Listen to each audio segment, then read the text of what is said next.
os nossos ouvidos, Senhor Jesus, meu Deus, para ouvirmos a Tua voz, para que nós possamos estar sensíveis ao Teu Espírito, Senhor, e tudo aquilo que o Senhor, Pai, meu Deus, quer direcionar e falar com a Tua noiva nesta noite. Assim nós oramos, Pai, colocamos as nossas vidas, Pai, nas Tuas mãos, Pai. Fala com a Tua noiva, fala com a Tua igreja, Senhor Jesus, fala com aqueles que nos ouvem nesta noite. Assim nós te louvamos e te agradecemos, no nome de Jesus. Amém e amém. Glória a Deus. Pode tomar seu assento também, com a Bíblia aberta, vamos acompanhando também, será colocado aqui no projetor, 1 Tessalonicenses, capítulo de número 3, glória ao Senhor Jesus, diz assim: pelo que, não podendo esperar mais, de boa mente, quisemos deixar-nos ficar sós em Atenas, e enviamos Timóteo, nosso irmão e ministro de Deus e nosso cooperador no Evangelho de Cristo, para vos confortar e vos exortar acerca da nossa fé, para que ninguém se comova por estas tribulações, porque vós mesmos sabeis que para isto fomos ordenados, pois, estando ainda convosco, vos predizíamos que havíamos de ser afligidos, como sucedeu, e vós o sabeis. Portanto, não podendo eu também esperar mais, mandei-o saber da vossa fé, temendo que o tentador vos tentasse e o nosso trabalho viesse a ser inútil. Vindo, porém, agora Timóteo de vós para nós, e trazendo-nos boas novas da vossa fé e caridade, e de como sempre tendes boa lembrança de nós, desejando muito ver-nos, como nós também a vós.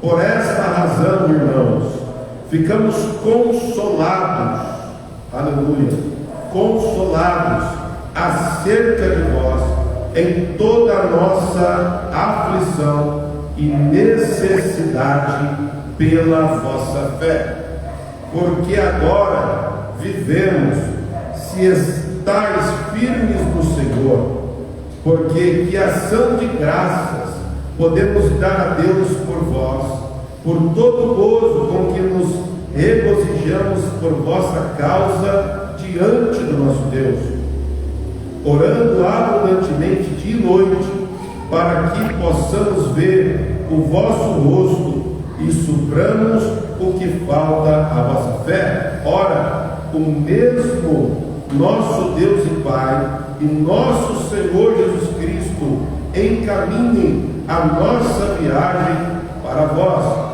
e o Senhor vos aumente e faça crescer em caridade uns para com os outros e para com todos, como também nós para convosco, para confortar o vosso coração, para que sejais irrepreensíveis em santidade diante de nosso Deus e Pai, na vinda de nosso Senhor Jesus Cristo com todos os seus santos.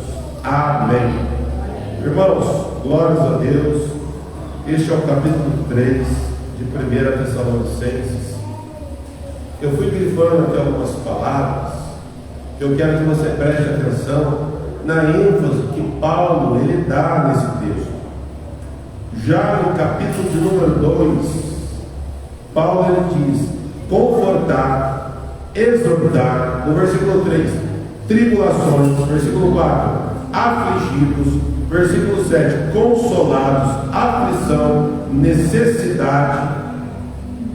Então, irmãos, quando nós pegamos uma síntese do capítulo de número 3, ela vem de encontro à saudação da palavra introdutória que eu já trouxe hoje aqui na igreja. Paulo ele está falando de um contexto de provação, de um contexto de aflição. Como nós já estudamos nos capítulos anteriores, o povo de Tessalônica era um povo que era da antiga Macedônia, era próximo da Grécia.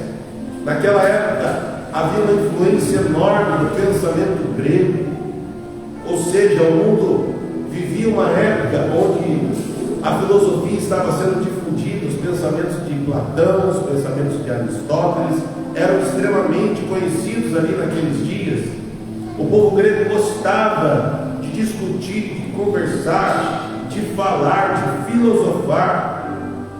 Então Paulo, irmãos, ele escreve para esse povo da cidade de Tessalônica palavras para confortar o coração mediante aqueles momentos de aflição que eles estavam vivendo.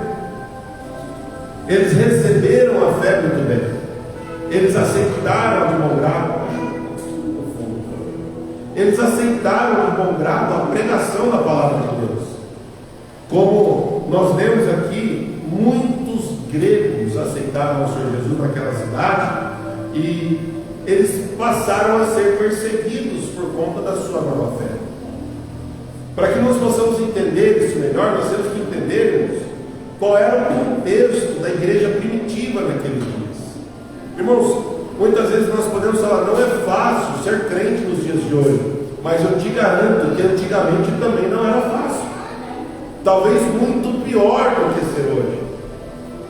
Hoje nós estamos no Brasil, inclusive é fácil ser crente, Juninho. Difícil é ser crente lá na Coreia do Norte. Difícil é ser crente na China. Difícil é ser crente em países comunistas que perseguem os cristãos. Isso é difícil, né? E no começo do Evangelho havia uma perseguição muito grande. Quando Paulo passa por essas cidades pregando o Evangelho, essas pessoas vão se convertendo, irmãos, havia uma perseguição ferrenha de Roma contra os cristãos. Aqueles que se declaravam cristãos, eles eram vistos como pessoas, até mesmo como cidadãos de segunda classe. Por quê? Porque eles abandonavam os falsos deuses daquela cultura. Eles abandonavam os deuses estranhos que eles adoravam. Os romanos, eles eram adeptos do paganismo. Eles adoravam deuses como Júpiter, como Netuno. E nós sabemos, é conhecido que os gregos adoravam deuses como Zeus, como Poseidon, Atena.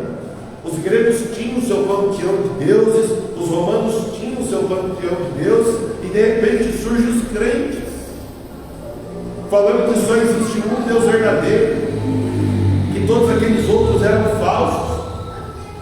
Embora, irmãos, os romanos tivessem um panteão de deuses diferente do panteão de deuses gregos, eles não se estranhavam, porque como eles eram politeístas, ou seja, eles eram idólatras, tinham muitos deuses, não havia problema, né? Era mais ou menos assim: ah, você é adepto de quem? De Zeus? De Atena? Ah, não tem problema, você pode ficar aqui desde que você também adora Júpiter, não tem problema. E para eles estava tudo bem, porque eles eram politeístas. E aí depois chega um grupo de pessoas pregando a palavra, e de repente aqueles que estavam junto ali no paganismo, eles começam a jogar fora todos os seus ídolos. Eles começam a quebrar as suas estátuas, abandonar os falsos deuses. Aleluia! Para falar que existe só um Deus verdadeiro, um Deus todo-poderoso, um Deus que tudo pode. Aleluia! A sociedade não conseguia aceitar isso, e por isso eles passaram a ser perseguidos. E por isso eles passaram, irmãos, a ser, muitas vezes ali, como eu disse, tratados como cidadãos de segunda classe. A igreja primitiva, irmãos, ela passou por horrores. A igreja, ela foi perseguida até o ano de número 300. Foram 300 anos praticamente de perseguição ferrenha à igreja. Nesta época era comum muitos dos nossos irmãos serem jogados no Coliseu de Roma para os leões, para as feras. Era muito comum irmãos nossos que abandonavam os falsos deuses, o paganismo, eles serem chicoteados, açoitados, presos em praça pública. Era comum eles serem queimados em fogueiras ainda vivos. Era comum que os nossos irmãos eles fossem torturados. Era comum naqueles dias, irmãos. Sabe, tamanha brutalidade, tamanho nível de perseguição nós encontramos hoje na China, nós encontramos hoje na Coreia do Norte, como eu já citei aqui. Países muçulmanos. Irmãos, eu contei algo que na igreja eu li uma notícia esse ano. Essa notícia eu li por volta do mês de agosto, se não me falha a memória. Eu li num site de notícia cristão, o Gospel Prime. E nesse site de notícia eu fiquei indignado com o que eu li, Júlio. Dizia assim: criança de 2 anos, isso mesmo, criança de 2 anos é sentenciada à prisão perpétua na Coreia do Norte. Prisão perpétua para uma criança de 2 anos. E qual foi a sentença? Por que o motivo da sentença? Porque os seus pais eram cristãos. Os pais foram mortos e a criança pegou prisão perpétua. Isso não tem cabimento, irmãos. Eu fiquei indignado quando eu li essa notícia. É uma realidade de países que perseguem até hoje os nossos irmãos, aqueles que professam a sua fé em Cristo. Nós temos aqui liberdade para adorar, nós temos liberdade de cultuar, irmãos. Nós precisamos aproveitar essa liberdade que o Espírito Santo nos concede. Aleluia. Glórias a Deus.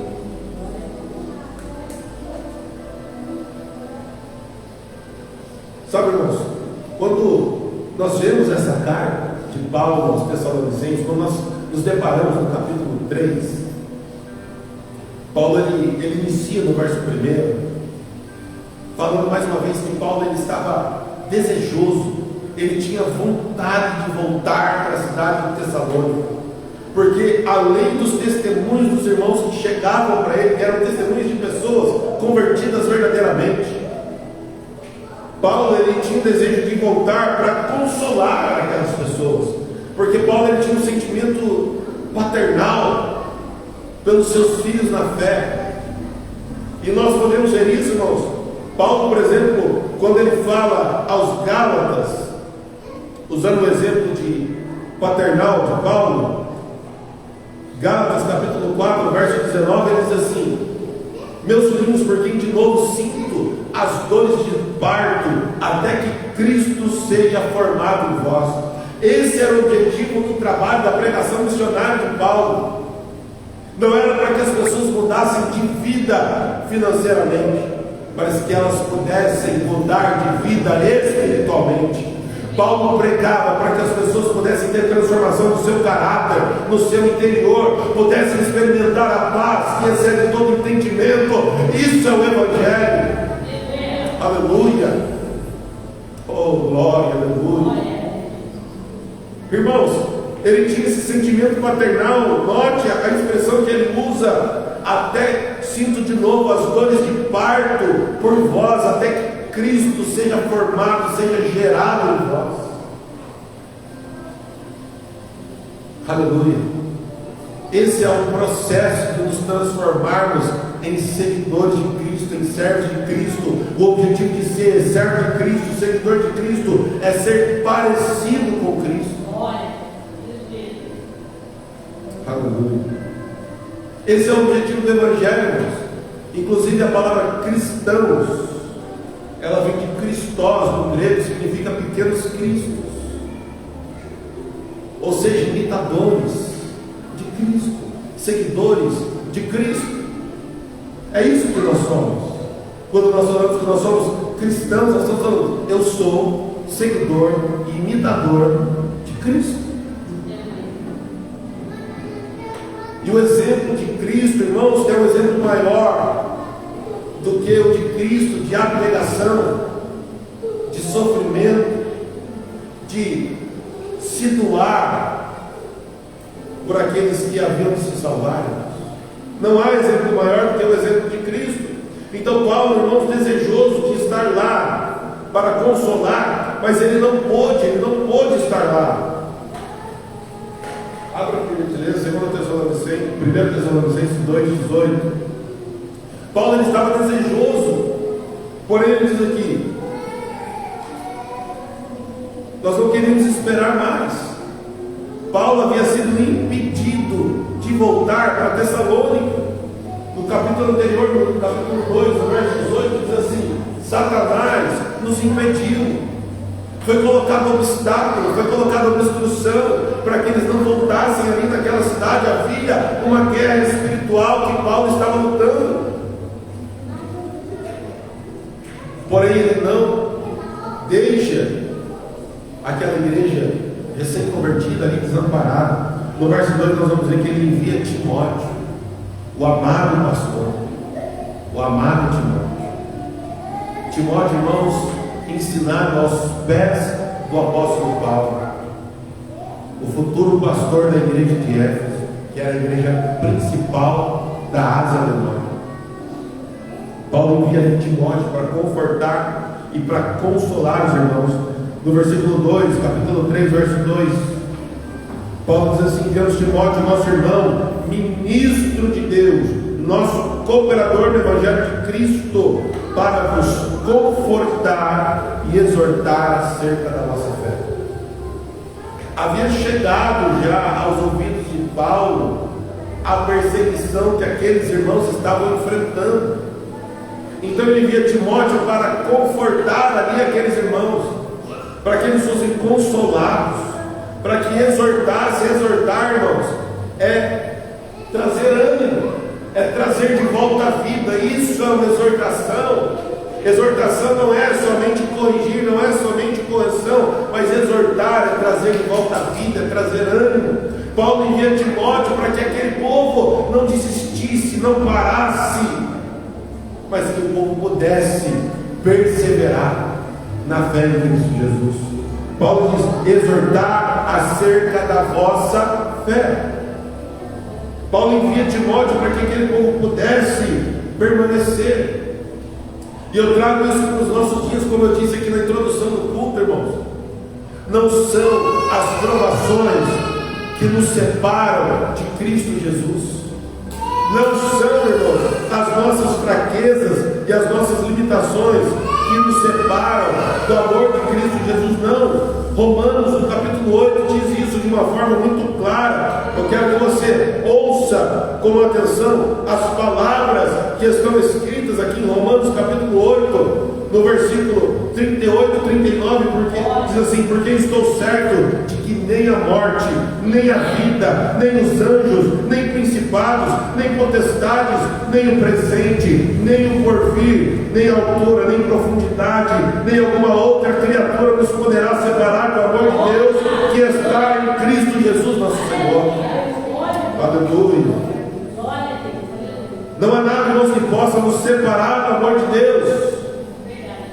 O inimigo, irmãos, ele é sutil e ardiloso. Ele tenta com engano embaraçar as nossas mentes, dizendo: você não é digno, você não é digna, você não pode. Faz com que nós venhamos ter uns pensamentos errados, como eu disse aqui na introdução, quantos crentes, quantas pessoas eu já perguntei: paz do Senhor, tudo bem? A pessoa nem responde paz. Eu pergunto: você está firme com Jesus? A pessoa fica quieta, eu já sei que não. Eu falei: vai na igreja, faz uma visita, ouve a palavra de Deus, vamos lá para nós orarmos. A pessoa: não, eu vou sim, qualquer hora eu apareço lá. Esse qualquer hora quer dizer nunca. Eu já aprendi esse termo. Qualquer hora eu apareço lá, pastor. E aí eu falo: qualquer hora não, vamos hoje tem culto. Aleluia. A pessoa: não, hoje eu não estou bem. E quem disse que a gente tem que estar bem para falar com Deus? Quem disse que a gente tem que estar bem para falar com Deus? Não, irmãos. A palavra do Senhor, irmãos, vai dizer que Ele nos assiste em todo momento, e que mesmo se nós não estivermos bem, mesmo se nós não pudermos falar com palavras, com gemidos inexprimíveis, aleluia, o Espírito Santo conduz a nossa voz até Ele. Irmãos, é dos piores momentos que nós vemos a mão de Deus em nosso favor. Aleluia. Irmão, você quer ver o agir de Deus? É nos piores momentos que você consegue perceber a mão de Deus trabalhando em seu favor. Aleluia. É nos piores momentos, irmãos. Depois que passa, você vê, não foi coincidência, não foi por acaso, foi a mão de Deus. Aleluia. Sabe por quê, irmãos? Porque Deus não abandona nenhum dos seus. No momento de abundância é difícil ver Deus trabalhar. No momento, irmãos, onde tem o louvor dos irmãos, quando tudo está bem, é fácil cantar. Quando nada falta, é fácil adorar. O celeiro está cheio, é fácil ficar animado. É muito fácil amar quando a gente é amado. Não é fácil mesmo? Só que tem o segundo verso, mas é preciso aprender que nem tudo é bonança, vem a hora da dor e a desesperança, vem a ingratidão, vem o desamor, mas até essas horas adore ao Senhor. Se tudo está difícil, adore ao Senhor, mesmo no sacrifício. Irmãos, essa letra diz muita coisa sobre ser igreja. Sabe, o inimigo, irmãos, ele tenta nos afastar da presença do Senhor, da casa do Senhor, da comunhão com os nossos irmãos. Aleluia, mas não tem lugar melhor para você estar no dia da angústia. Aleluia, senão naquele que é refúgio, naquele que é fortaleza, naquele que é um socorro bem presente no dia da angústia. Porque quando você não tiver para onde olhar, para onde fugir, não saber o que fazer, o salmista te ensina no Salmo 121, 121 ele diz: elevo os meus olhos para o monte, é de onde me veio socorro. Aleluia. O meu socorro, ele vem do Senhor, que fez os céus e a terra. Aleluia. Irmãos, é isso que nós precisamos entendermos. Tem tanta gente parando, tem tanta gente desistindo por conta do momento de provação. E não é hora de parar, não é hora de desistir. A nossa caminhada aqui na terra está acabando. Jesus está voltando e daqui a pouco nós estaremos com Ele. Glórias ao Senhor Jesus. Nós precisamos entender essas coisas. É o que Paulo estava dizendo para o povo de Tessalônica. Irmãos, naqueles dias eles estavam confiantes na volta do Senhor Jesus. Passaram-se quase 2000 anos. Nós ainda estamos aguardando a volta de Jesus. E a cada dia que passa, ela é mais e mais real. A palavra de Paulo para aquele povo foi: Timóteo, vai lá, conforte, exorte, traz o ânimo de volta para o meio do povo. Aleluia. Trazer o ânimo significa colocar a esperança de volta em ação. Oh, glória. A esperança. Aleluia. Irmãos, a esperança e a fé são algo muito próximo. É algo muito próximo.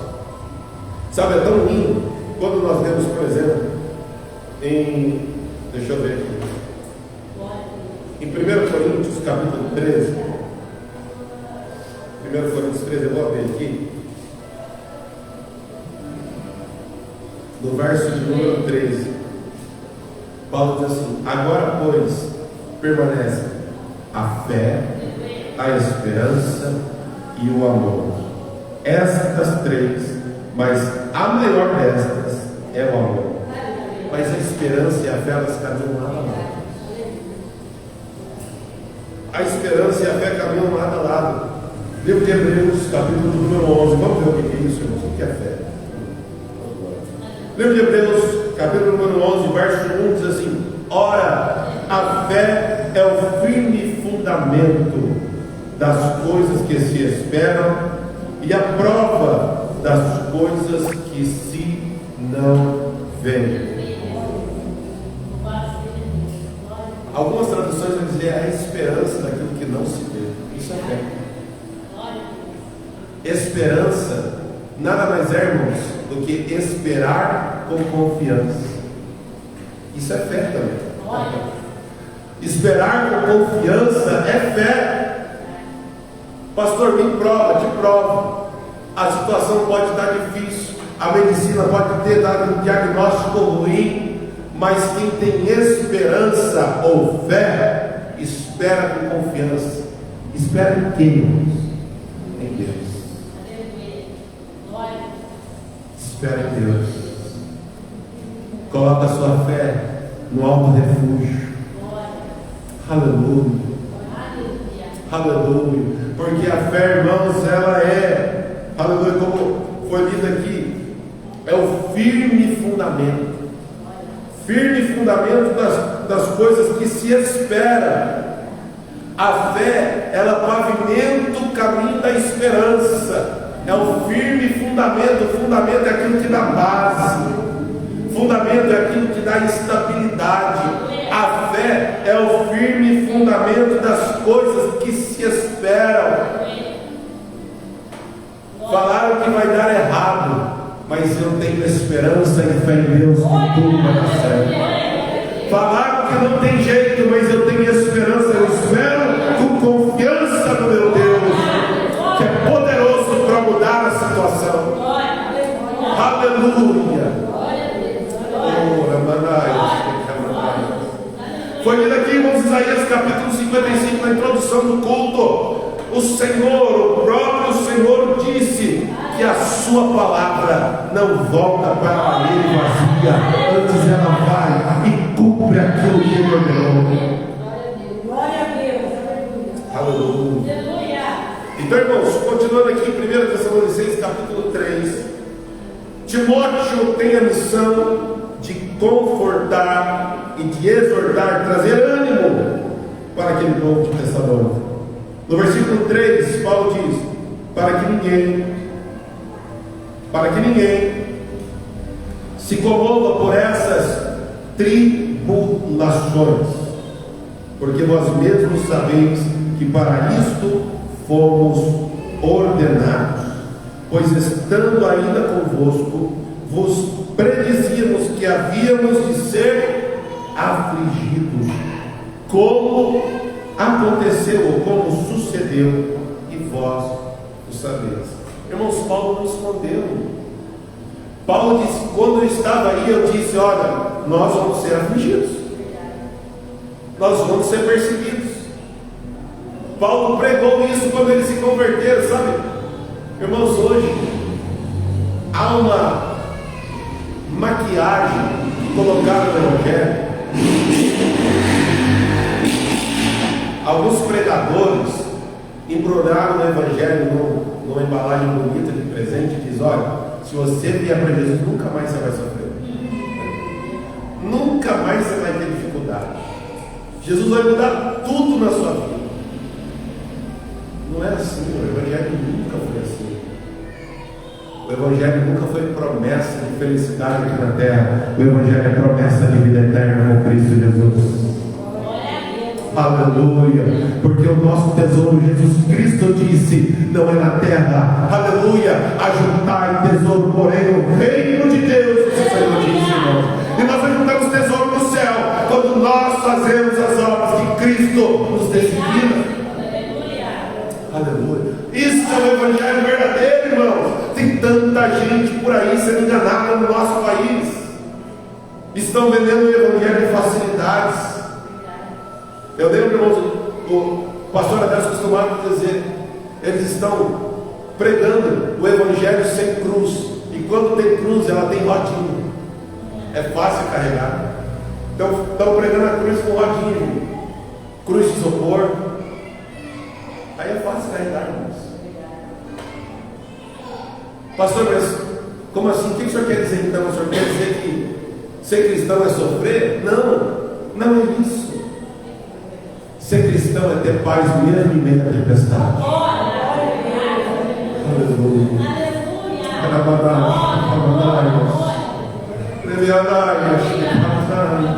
Ser cristão, irmãos, é mesmo quando tudo está difícil. Aleluia. As pessoas olharem para ti e acontecer com você aquilo que está escrito em 1 Pedro. Aleluia. Se não me for meu no capítulo 4, 17. Deixa eu ver aqui, deixa eu confirmar. 1 Pedro. Aleluia. 1 Pedro. Deixa eu ver aqui. 1 Pedro 3,15 diz assim: estejam prontos para responder com paz, aleluia, e mansidão e temor a qualquer um que pedir qual é a razão da esperança que é em vós. Isso aqui, irmãos, é um crente no meio da tribulação. Isso aconteceu comigo, eu tenho certeza que já aconteceu contigo também. Às vezes pode estar o mundo pegando fogo ao seu redor, a pessoa: que paz é essa? O inimigo fica confuso, irmãos. Sabe por quê? Porque nós estamos confiando naquele, aleluia, que tem todo o poder e autoridade em suas mãos. Se ser cristão, irmãos, é ser imitador de Cristo, deixa eu te dar um exemplo. Lembra quando os discípulos entraram no barquinho 4 horas da madrugada aproximadamente, entre 4 e 6 horas da madrugada, na quarta vigília da noite? A Bíblia diz assim: então sobreveio uma tão grande tempestade, e aquele barco quase virava, e os discípulos de Jesus ficaram desesperados, e Jesus estava dormindo. Eu vou dizer de novo: os discípulos, com visão carnal, visão humana, estavam desesperados. Senhor, nós vamos morrer, meu Deus do céu. Jesus estava como, irmãos? Dormindo. Aleluia. Ser cristão, irmãos, não é ficar livre da fornalha, mas é saber que Deus passa contigo no meio da fornalha. Ser cristão não é ficar livre da cova dos leões, mas é saber que Deus passa contigo no meio das covas dos leões. Ser cristão, irmãos, não é ser poupado das tempestades, mas é saber que mesmo em meio à tempestade tem bonança e tem descanso. Aleluia. Você está entendendo, irmãos? É por isso, porque eu amo essa passagem. A paz que excede todo entendimento. Irmãos, exceder todo entendimento quer dizer, não dá para nós compreendermos com a nossa mente carnal, com a nossa mente humana, a paz que só Jesus Cristo pode dar. Irmãos, tem pessoas que têm dinheiro, mas não têm paz. Tem pessoas que têm fama, mas não têm paz. Tem pessoas, irmãos, aleluia, que tem bens materiais, mas não tem paz. Tem pessoas que têm família grande, mas não tem paz. Tem pessoas que vivem sozinho, mas não tem paz. Aleluia. Mas também existem pessoas que mesmo em humildade e simplicidade podem não ter praticamente nada materialmente, mas tem paz no seu coração. Pode ser que tenha muita coisa, porque, irmãos, Deus não é um Deus só de pobre, não. Deus é um Deus daquele que o aceita. A pessoa também pode ter muitos bens materiais, muito dinheiro, e ter paz no seu coração, porque essa paz ela excede todo entendimento. Ela não depende do que você tem. A paz de Cristo não depende de quem você é. Aleluia. Ela não depende do que você tem, do que você faz. Ela depende da sua confiança, da sua fé e do seu coração depositado nele. Aleluia.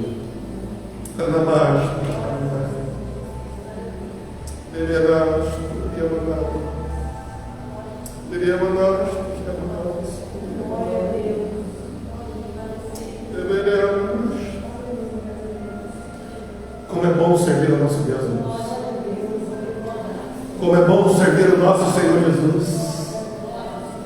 Ah, se o mundo soubesse como é bom servir a Cristo. Aleluia. O verdadeiro pregador do Evangelho, irmãos, ele nunca vai oferecer Jesus como uma mercadoria, como um produto que muda a sua vida num passe de mágica, não.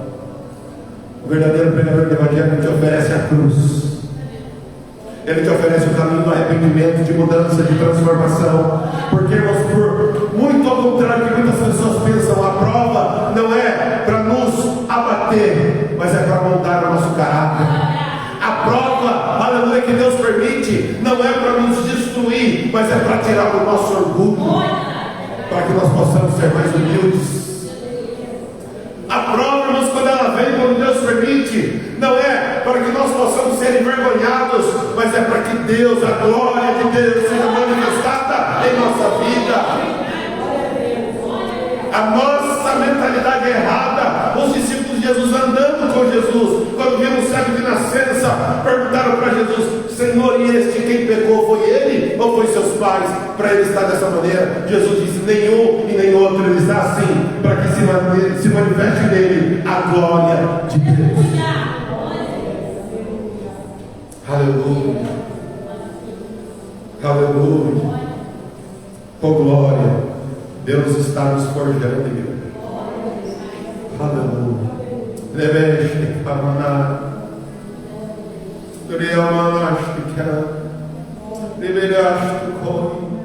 Porque ninguém vai entrar de qualquer maneira naquele grande dia. A palavra do Senhor diz que sejais, vigiais, para que sejais achados dignos de entrar na cidade pelas portas. Aleluia. Nós estamos moldados, nós estamos sendo preparados, nós estamos sendo forjados para que nós possamos entrar nas mansões celestiais. Aleluia, isso é maravilhoso, igreja.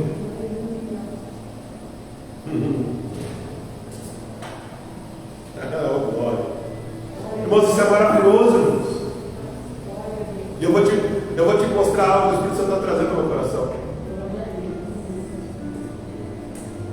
Mais uma vez desmentindo aqueles que talvez possa passar na nossa mente: pastor, o senhor está pregando então que o Evangelho é só sofrimento? Não. Olha só que coisa linda, que coisa maravilhosa, presta atenção. Nós não éramos merecedores, não tínhamos acesso à salvação, e mesmo que nós nos esforçássemos muito, não poderíamos ser salvos pelo nosso mérito. Então Deus, Ele mesmo se entregou no nosso lugar como preço de redenção. Ele assumiu o nosso lugar. Ele assumiu, levou sobre si os nossos pecados, para que nós pudéssemos ter uma oportunidade de sermos restaurados a Ele. Então Ele cumpriu o seu plano, para que nós pudéssemos ter uma chance. O Espírito Santo vem, Ele trabalha em mim e em você. É Ele quem convence o homem do pecado, do juízo e da justiça de Deus. A Bíblia diz que Deus prova o seu amor para conosco, que Ele nos escolheu sendo nós ainda pecadores. Ou seja, lá no mundão, mesmo quando você estava bêbado, trocado, do jeito que você estava, Ele te viu e te escolheu para te salvar. Ele operou a obra em você, te trouxe para a casa dele, te deu um banho de glória, te deu um passe, aleluia, para que você possa morar nos céus. E agora Ele está te moldando, está te forjando, para que você possa entrar na cidade pelas portas, e ainda vai te dar uma coroa por isso. Não tem lado ruim de servir a Jesus, irmão. Não tem lado ruim de servir a Cristo. Que coisa maravilhosa, irmãos. Vamos lá, irmãos, continuando. Oh glória, amado Deus, que coisa tremenda. Que paz gloriosa eu sinto no meu coração, irmãos. Glória a Deus. Que presença do Senhor Jesus Cristo neste lugar. Versículo 5: portanto, não podendo eu também esperar mais, mandei saber da vossa fé, temendo que o tentador nos tentasse e o nosso trabalho viesse a ser inútil. Talvez aqui, irmãos, ele está trazendo exatamente o contexto que eu estou trazendo para a igreja. que quando ainda nós não atingimos uma maturidade espiritual, nós pensamos com a mente carnal, e a mente carnal nos afasta do caminho do Senhor Jesus. Irmãos, a Bíblia diz que Deus, Ele é Espírito, e somente quem é espiritual, somente quem anda em Espírito, tem discernimento, ou seja, entendimento das coisas espirituais. Aleluia. Quando nós olhamos para a nossa vista, quando nós andamos pela nossa visão, muitas vezes sabe o que a gente faz no evangelho? A gente concorda com o inimigo. O inimigo vem e sussurra: você é um derrotado, você é uma derrotada. Você olha para a situação com os seus olhos carnais. É isso mesmo. Não vai dar certo. Aí você olha com os seus olhos carnais.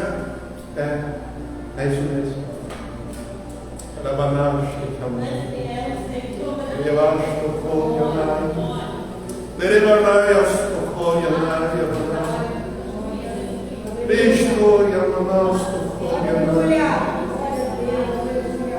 Mas a nossa visão não é a visão de Deus. Nós enxergamos, irmãos, aquilo que está à nossa frente, que está sendo conseguimos enxergar um Paulo diante de nós por conta do desespero, do medo, da fraqueza.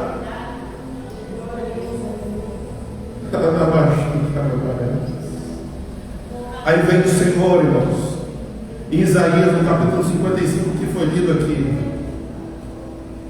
Aleluia. Foi lido aqui, irmãos, no versículo 9. Porque assim como o céu são mais altos do que a terra, assim os meus caminhos são mais altos do que os seus caminhos, e os meus pensamentos mais altos do que os vossos pensamentos. Enquanto você não está enxergando a saída da situação, Deus já está preparando um final, aleluia, de vitória, porque o caminho dele é mais alto, o pensamento dele é mais alto. Nós não entendemos o trabalhar na vida de Deus. O tempo é dele, está na mão dele. Ele faz do jeito que ele quer, na hora que ele quer e como ele quer. Porque, irmãos, aleluia, não é para mim, não é para você. A Bíblia diz que é por ele, porque dele, por ele, para ele são todas as coisas. Isso nós precisamos entender.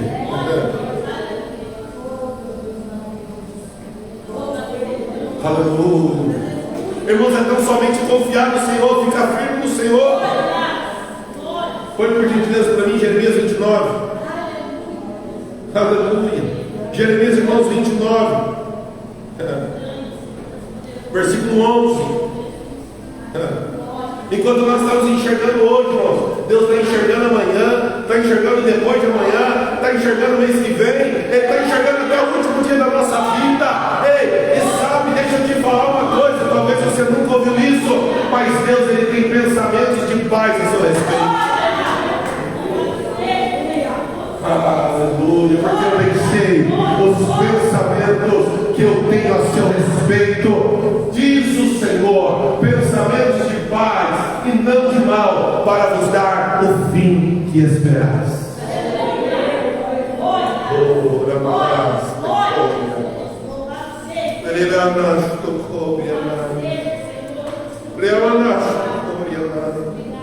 Irmãos, Deus está falando nessa igreja, irmãos.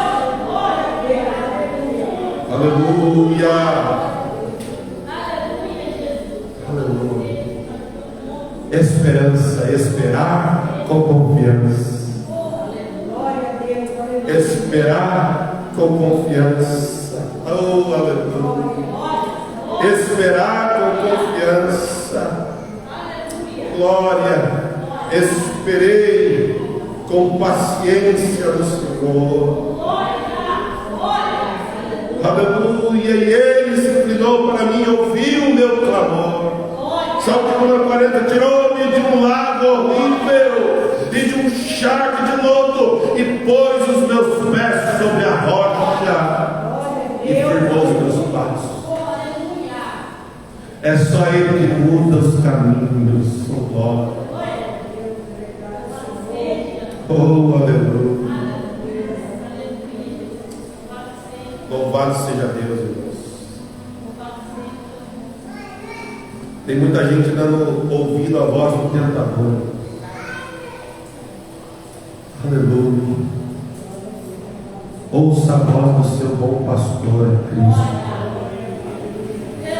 Ouça a voz dele.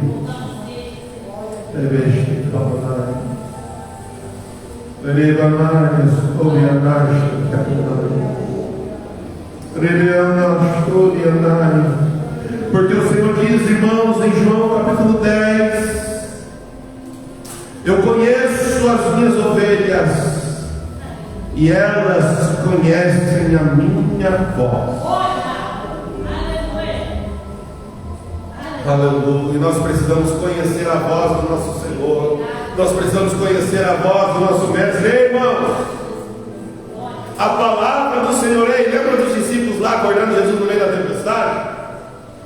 A Bíblia diz que ele se levantou, ele olhou para os discípulos.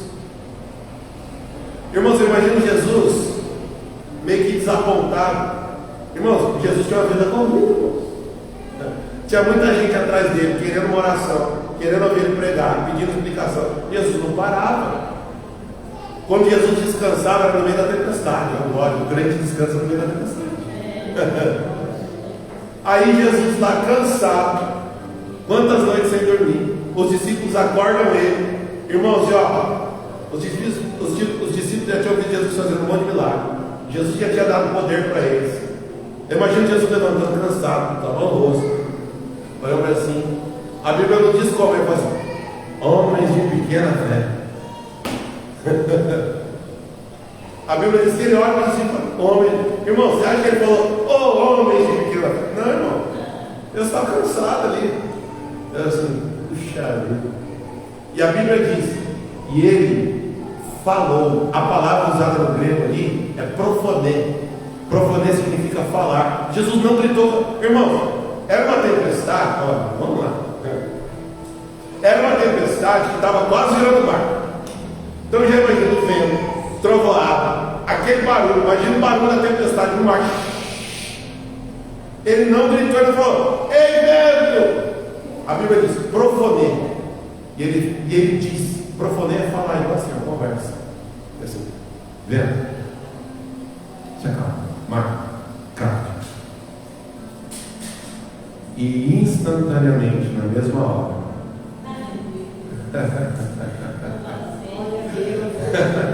sabe por quê, irmãos?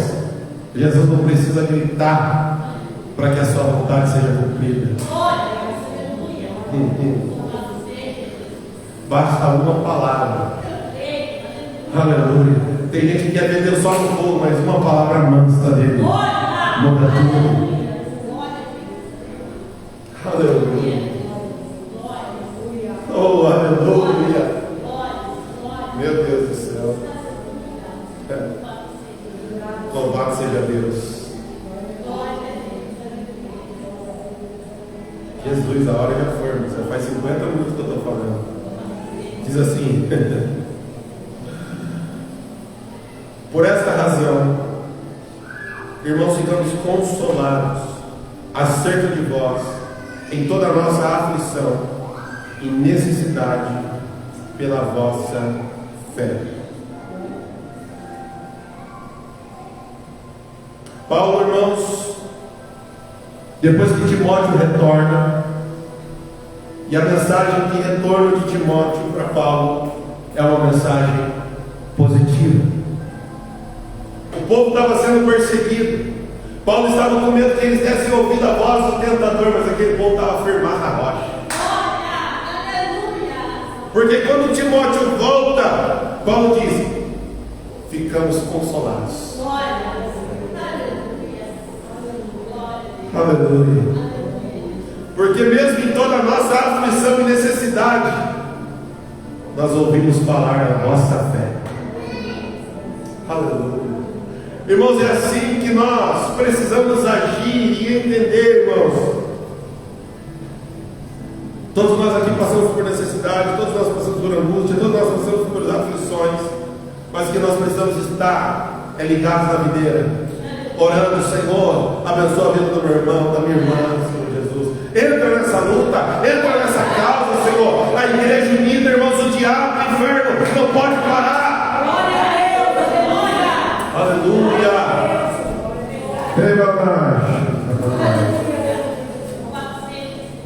E para encerrarmos nosso horário, aleluia. Versículo de número 13, aliás, versículo de número 12, 13 e 14, para encerrar. 12 e 13. E o Senhor vos aumente e faça crescer em caridade ou em amor uns para com os outros. Aleluia. A fé desse povo tinha sido provada e tinha sido aprovada, mas o desejo do Pai, Paulo, é que o Senhor aumente o amor de vocês uns para com os outros. Porque, irmãos, restam somente, lembra lá, 1 Coríntios 13, restam somente 3 coisas: a fé, a esperança e o amor. Mas a maior delas é o amor. O amor, ele precisa crescer em nossos corações.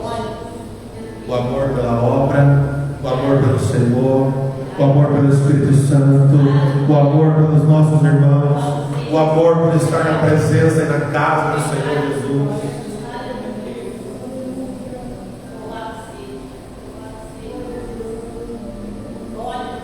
E para com todos, como também nós, para convosco, para confortar o vosso coração, para que sejais irrepreensíveis.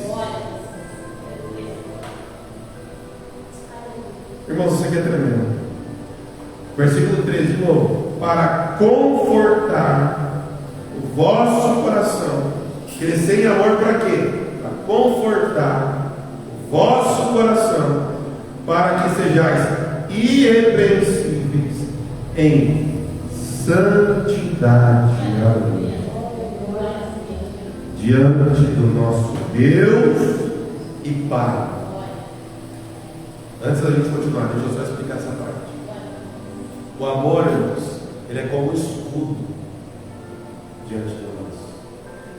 Você pode falar: pastor, mas a Bíblia diz que a fé é um escudo. Sim, a fé é um escudo. Mas a fé é um escudo para apagar o quê? Os dardos inflamados do maligno.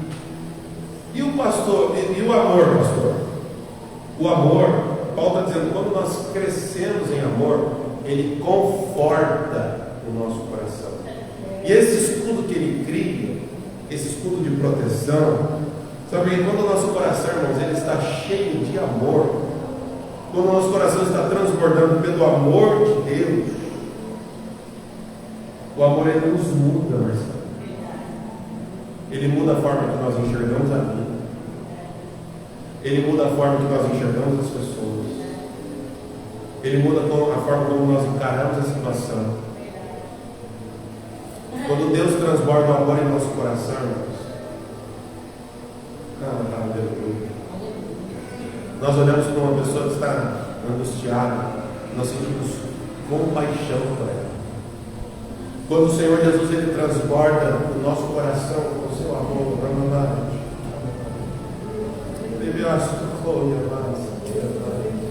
nós exercemos a misericórdia. Quando nós não temos amor, nós viramos o rosto, mas quando nós temos amor, nós exercemos a misericórdia. Aleluia. Aleluia. O amor, irmãos, ele é como uma barreira de proteção no coração. Pastor, me prova. Quer ver? Vou dar um exemplo prático. O pai, a mãe ali educando, ensinando seu filho, a sua filha. O pai e a mãe, às vezes o filho apronta, faz alguma coisa. O pai e a mãe se ira com seu filho. Mas o pai e a mãe, mesmo irado, o pai e a mãe corrige. Não porque está com raiva, porque está zangado, mas é porque ama. Porque não é aquilo que faz diminuir o amor. Não é aquilo que faz diminuir o amor. Na verdade, faz por Ele. Cuide. Fica de olho para não fazer mal. Fica de olho para não fazer mal. Porque o amor, ele cria essa barreira de proteção. O amor, ele não corrige para matar, mas ele corrige para dar vida. Isso é o amor de Deus. Vamos falar baixo aí, por favor. Vamos falar baixo e sair andando para não atrapalhar o mundo. Nós estamos na casa de Deus. Amém? O amor é isso, moço. Ele enche o nosso coração. E a Bíblia vai dizer, Paulo está dizendo, presta atenção aqui, igreja. Não perca o foco, não. Para que nós sejamos irrepreensíveis em santidade diante do nosso Deus e Pai, quando na vinda de nosso Senhor Jesus Cristo com todos os seus santos. Então, o amor, irmãos, ele nos conserva para a vinda do nosso Senhor Jesus Cristo. Glória ao Senhor Jesus. Amém, igreja? Vamos de pé com Jesus. Vamos orar, vamos agradecer a Deus neste momento. Amém? Vamos estar orando para encerrar. Vamos orar, irmãos. Presta atenção, não se distraia. Deus falou na mensagem. Olha ao Senhor Jesus neste momento.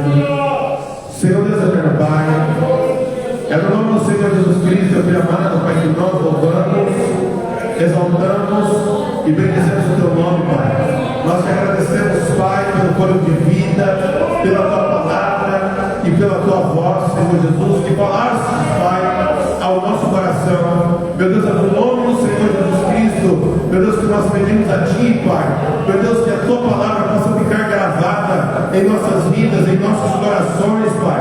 Meu Deus, que o Senhor, Pai, possa nos transbordar, Pai, com o Teu Espírito, com o Teu amor, com a Tua graça, com a Tua misericórdia. Nos ensina, nos capacita a cada dia, Pai. Meu Deus, em nome do Senhor Jesus Cristo, abençoa a Tua noiva, a Tua igreja, nos fortalece, abençoa aqueles que estão presentes, aqueles que estão assistindo, Senhor, Pai, na Sua casa, que todos venham ser abençoados para a glória do Teu nome. Assim nós te louvamos e te agradecemos no nome de Jesus. Amém e amém. Amém. Deus abençoe a cada um dos irmãos. Pode botar o azul aqui, por favor. Deus abençoe você que está assistindo essa mensagem.